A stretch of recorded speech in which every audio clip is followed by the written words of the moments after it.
everyone. My name is Erol Delos Santos, and I use he, him pronouns. First, I want to take a moment to thank the Fourth Universalist Society team for all their hard work. The process to create these services are very involved, and the team is so talented. I am in awe of how much care they infuse in every moving piece. So thank you. I also want to take a moment of gratitude for our Fourth Universalist Society digital pulpit and to acknowledge my privilege to be here.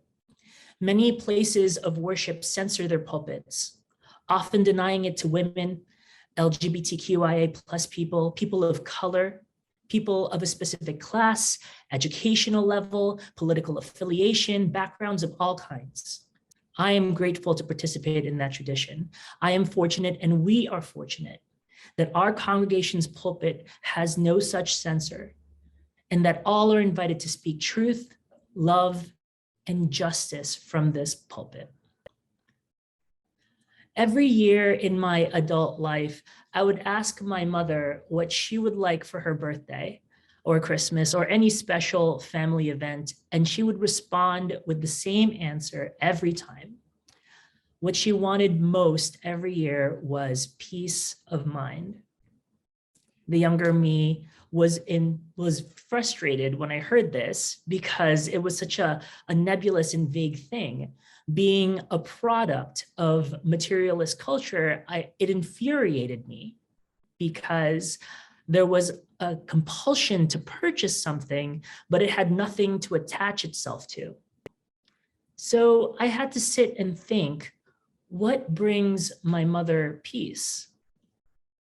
Several years later, several meditation sessions, retreats, yoga classes, and self-help books later, I've begun to contemplate what peace meant to her and what peace means to me.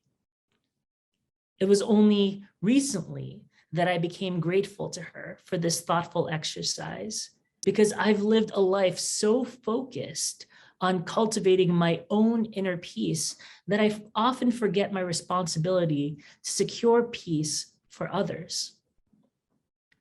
Now, if you were one of my former teachers, you would tell me that I had no control over anything outside of myself. You would tell me how uncertain life is and how if I even attempted to shift reality for others, it would result in failure, or that I was giving into an unhealthy impulse of trying to take control of things I cannot fully control. You would also tell me that I needed to release my attachment to people and objects and focus on my own inner peace. Although a theology of detachment can be helpful and sometimes necessary, it isn't part of my theology. Instead, I was interested in exploring other perspectives. Although I am an advocate for cultivating inner peace, as a person of faith, my mission doesn't stop there. Our principles also ask us to contemplate what securing peace means for everyone.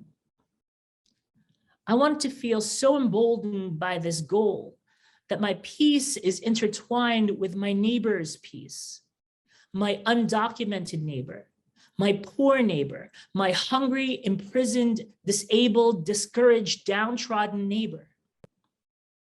Now, this is a monumental task, to be sure.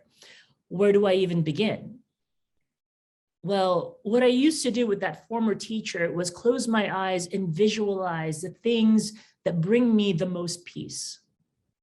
I flipped that on its head and approached it from a harder, more uncomfortable place, exploring my perceptions of violence. Is it violent to pass a $778 billion military defense budget on the Advent week of peace?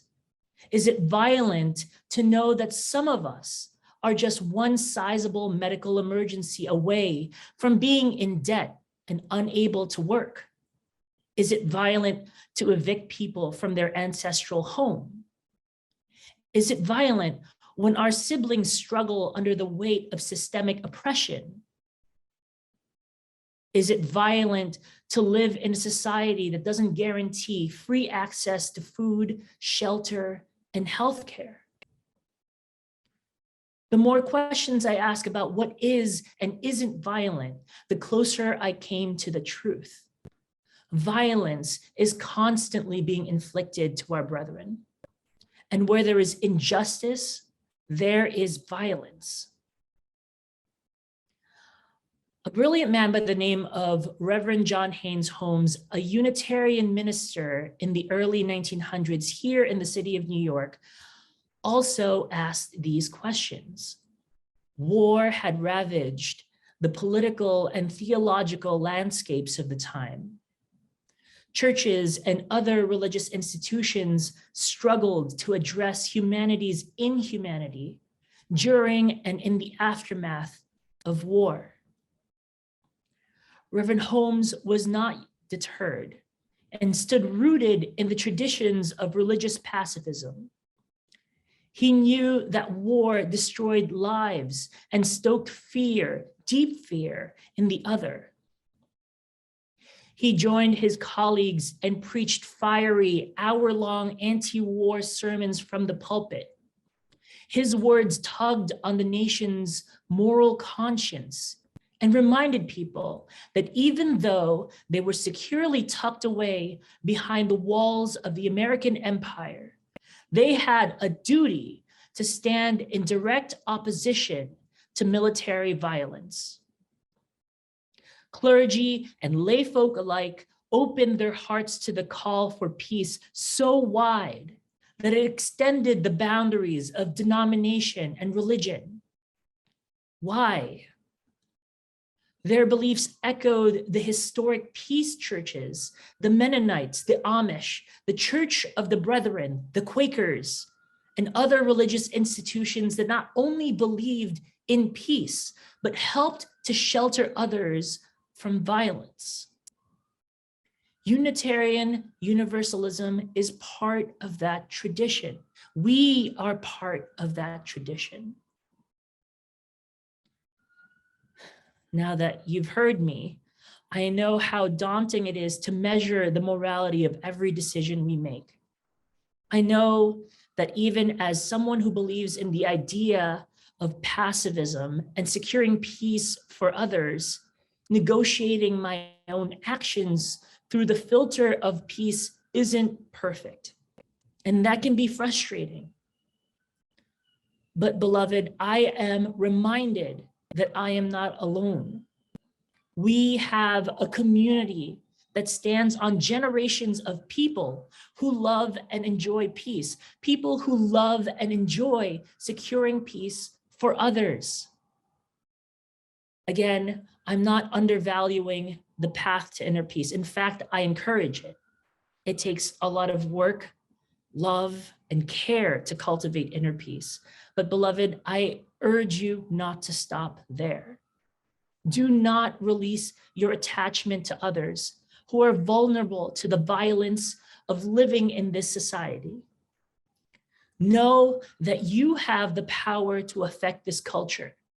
You are needed, and it is time. Mabuhay kayo lahat. Amen and blessed be.